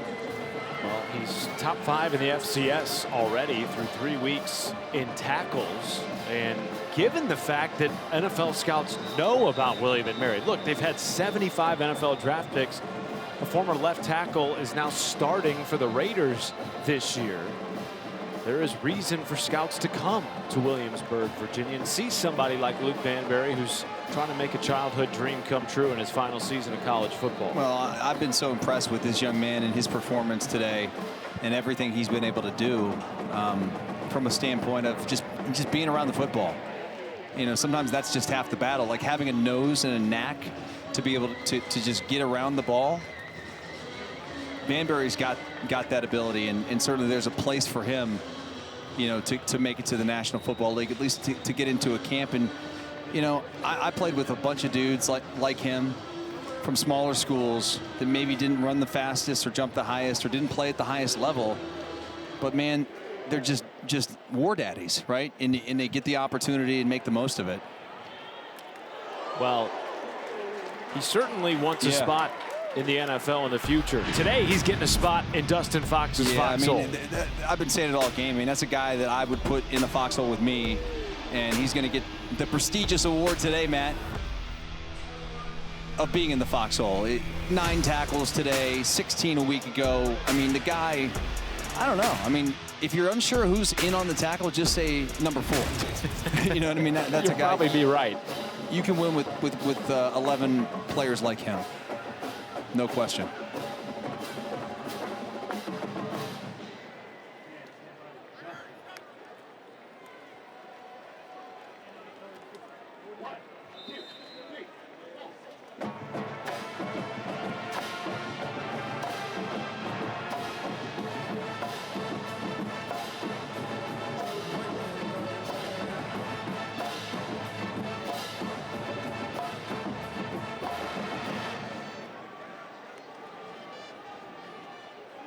Second and 8 keeper Brannick, not afraid to lower his shoulder at the quarterback position. A 4-year high school starter and a 4-year lacrosse player at the varsity level out of the great state of Maryland. 3rd down and 4 with 12 minutes to go here in Charlottesville, Virginia. What's the greatest thing about the state of Maryland, Matt? It's got to be crab cakes and football, right? I was going to say Baby Basel. our great statistician. Comebacker to Devin Thompson, and he turns it into extra yardage, moving the chains on third down. A rare third down conversion against this Virginia defense, just the third of the year.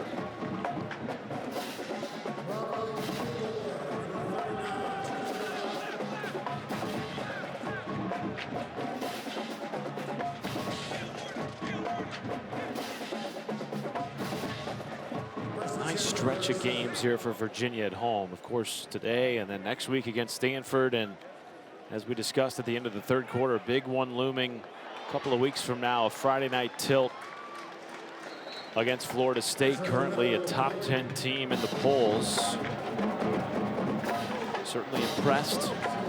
Week 1, dominant win against Alabama. They just, and it's shocking to even say this, out-physicaled the Alabama Crimson Tide.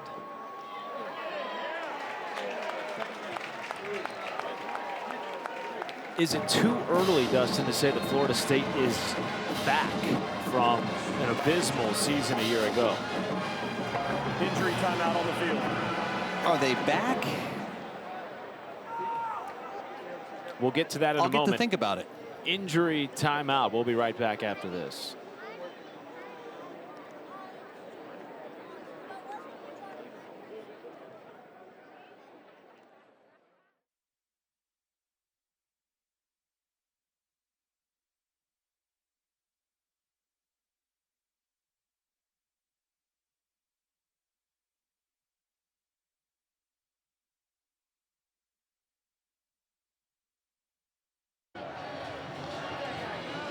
Second down and 14 for William and Mary. 55-14 lead for Virginia. Noah Vaughn, good to see him on the sideline, though, with crutches and a boot on his right leg after rushing for over 100 yards in the first half. Exited with a lower right leg injury, and we hope for the best for Noah Vaughn, who was a huge part of their ground attack today against William and Mary. Fumble, scooped up by Brannick, rolling out and almost completed the pass, but was unable to do so. Brings up 3rd and 14. It's interesting, as Kitchings told us, this is the deepest running back room he's ever had the pleasure of coaching, and Vaughn is absolutely part of that conversation, though his carries may not have rivaled somebody like Jamari Taylor. He is somebody that they will feed the football to, assuming he's healthy, a lot during the ACC slate.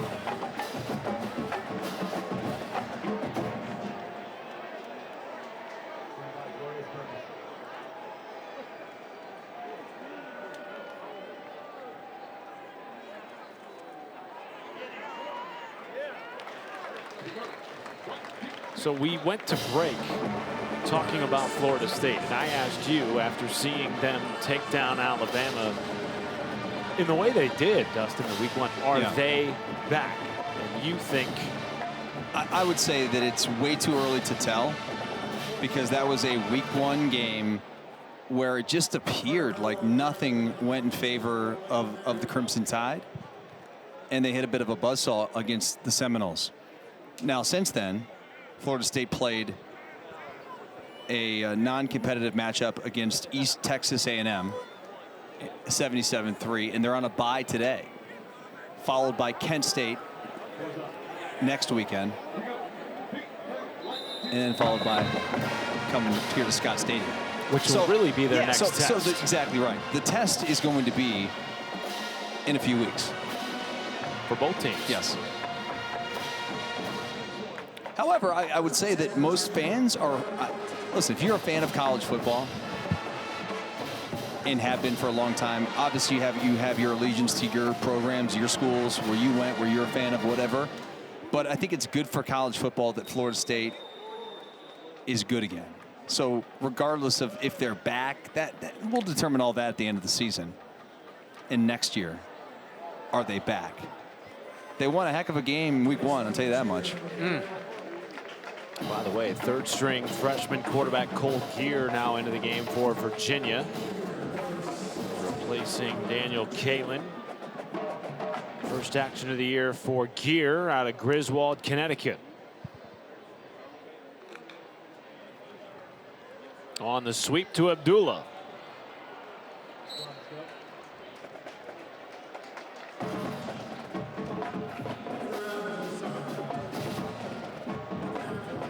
One team we haven't really talked about, and I feel like sort of gets forgotten still, despite making the ACC championship game last year when it comes to ACC football conversation. SMU. Kevin Jennings, who led them to the CFP last year, is back at the quarterback position. Are they a contender again this year? I would think you have to think that the Mustangs will have a chance to be in the mix. Very, very impressive season a year ago. Had to go to Happy Valley in the playoffs, and certainly that's a tough place to play. One of my favorite venues to play in college football. But yeah, I think they'll be in the mix. It'll be very interesting to see how everything shakes out in this league, particularly given the situation right now between Clemson and Georgia Tech. By the way, that's over on ESPN as that gets past the punter Boyd and out of the back of the end zone. And there are no flags. Safety on Virginia.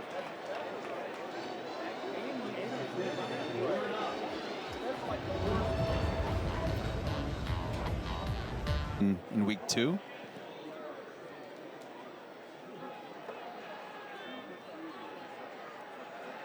If you're Belichick, do you have like a ultimate man cave that is just basically Trophy like filled? Yeah, I mean like the size of the Pro Football Hall of Fame in Canton. Tom Brady and a Super Bowl trophy. Indeed. They are in action after us on ACC Network, taking on Richmond. Same conference as William and Mary. Brannick dancing out across the 50.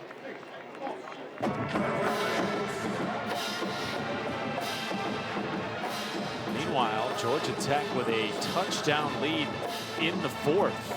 Clemson driving with the football. That's over on ESPN right now. Wouldn't that be something? If Georgia Tech was able to stun Clemson, begin their season 3-0 with wins over the Tigers and the Colorado Buffs. Certainly helps to have a veteran quarterback returning in Haynes King. That's made a plethora of P4 starts in his career at Texas A&M. Be intriguing to watch that game finish over on ESPN.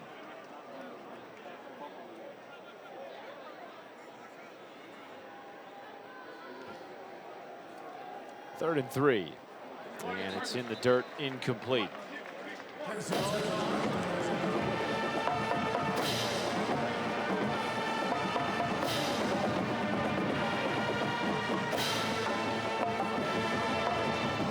They will be flying the Georgia Tech flag as high as they can in Atlanta, Georgia tonight if they're able to pull off the upset. They have lost 9 games in a row in that series. Last win against Clemson back in 2014. 4th down and 3. Pressure. Pass is caught and complete for a first down to Joseph Johnson. Now hang on a second here. It was waved incomplete by the back judge. Really on the field is an incomplete pass and turnover on downs. First down, Virginia. Mike London disagrees, and Noah Brannick disagreed immediately when that call was waved off. Initially, a completed catch, we thought.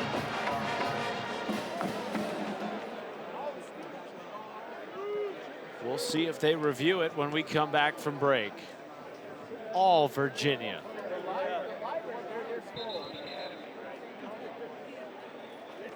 The ruling on the field of an incomplete pass is under further review. So we will stay here actually and find out whether or not it was a completed catch.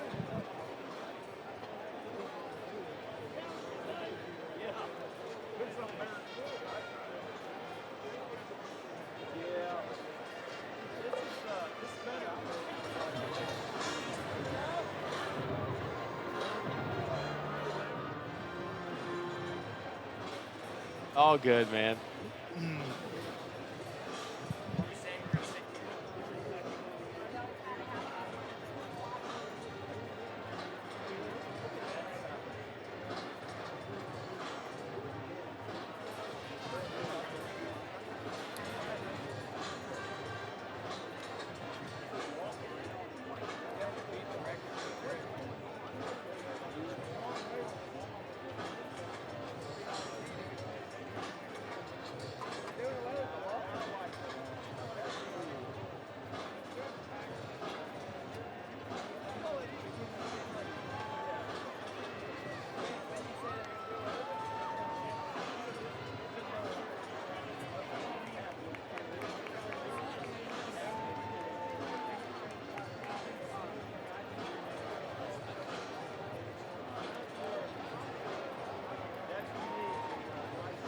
After review, the No, ruling on the they're field on is tonight. upheld. First down, Death Valley. Virginia.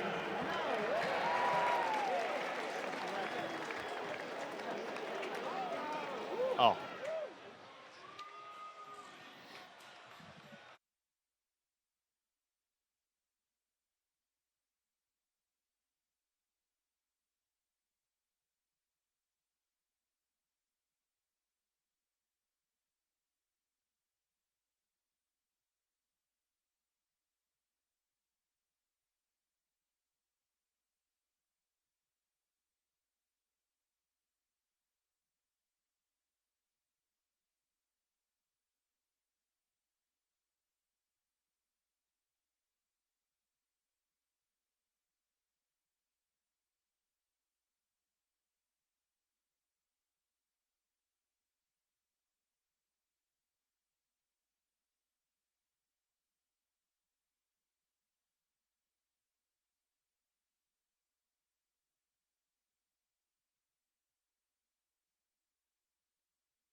Well, apparently everybody's watching this game, including the folks here in Charlottesville. It's now a 1-point game in Atlanta between Clemson and Georgia Tech after the touchdown pass on goal-to-goal by Cade Klubnik. What a finish we're setting up to have in Atlanta. Assuming the converted PAT, Dustin, it would be Georgia Tech ball. 3.5 minutes to play, and Georgia Tech opportunity to control its own destiny in many respects. How would you play that, by the way? Are you trying to run some clock, or you just forget all that and just go to try to score? I mean, you'd have to sort of like talk to your analytics expert in terms of like how you want to proceed. I would say you certainly would like to get a first down or two and see where you're at in the field, and then you make the call. Like once you get under the 2-minute warning, depending on how many timeouts are left and where you're out in the field, that determines how aggressive you want to be. It is a bit of a cat and mouse game, and they've gotten so good with being able to run these numbers, Matt, that I would rely, if I was the coach, I would just rely upon sort of like where we're at on the field. They are currently, by the way, reviewing the touchdown call on the field. Speaking of offense, a historic day here in Charlottesville. First time in program history, the Virginia offense has tallied 700 yards in a game. That is a record-setting day. I mean, Waylee had the 97-yard rush for a touchdown, which was a school record, longest run in the history of Virginia football, and then tag on 707 yards. Almost 400 of that 707 has come on the ground.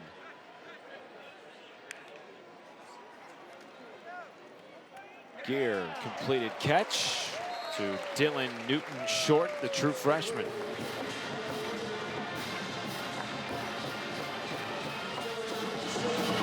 Virginia's offense was so dominant in this game that their starting quarterback Chandler Morris sat with still 5 minutes to go in the first half. We have not seen him since.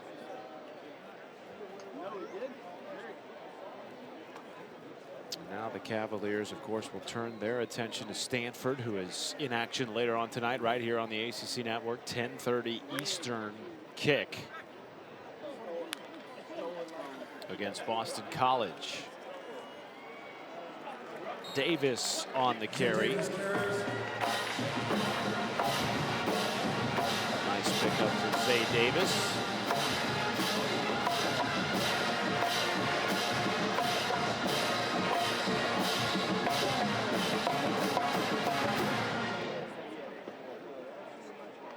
Foxy, I know it's always tough in these games where one team is heavily outmatched, but what do you take away from this if you're a Virginia fan? The offense is legit.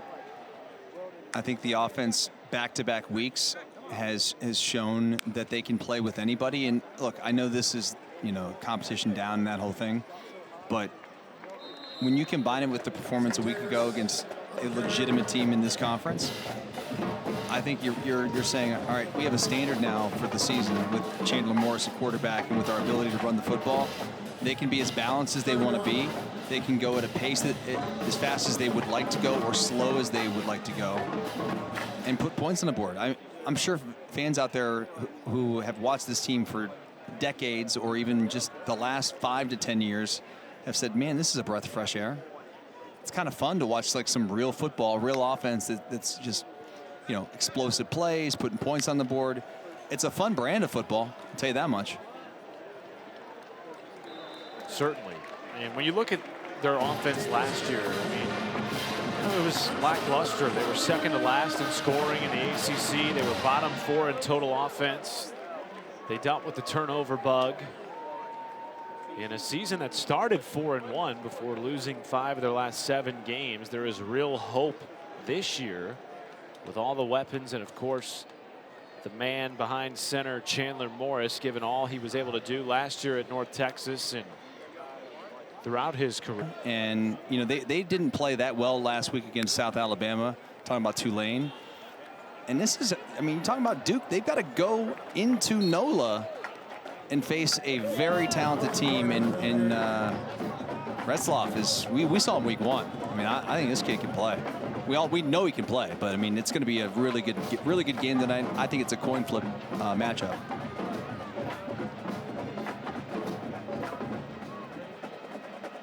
A lot of good football on later today. You got that game on ESPN2. You got a great game later on tonight on ESPN. Of course, Georgia Tech right now in a tie game with the football against Clemson. And then in the SEC rather, a couple of monster games tonight. South Carolina, Vanderbilt. Clemson will have their eye on that one. Florida and LSU, and then maybe the premier matchup of the day, getting set to kick off very, very soon at Rocky Top. Tennessee trying to snap a skid against Georgia. They have not won in that series since 2016. Meanwhile, Virginia turns the page, and we'll look ahead to ACC play, taking on Stanford next, and then a big-time date with Florida State on a Friday night here in Charlottesville in just a couple of weeks.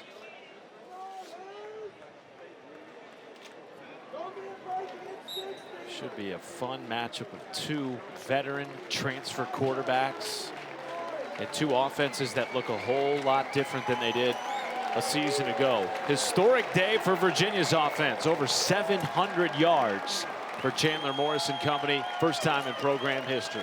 Impressive performance.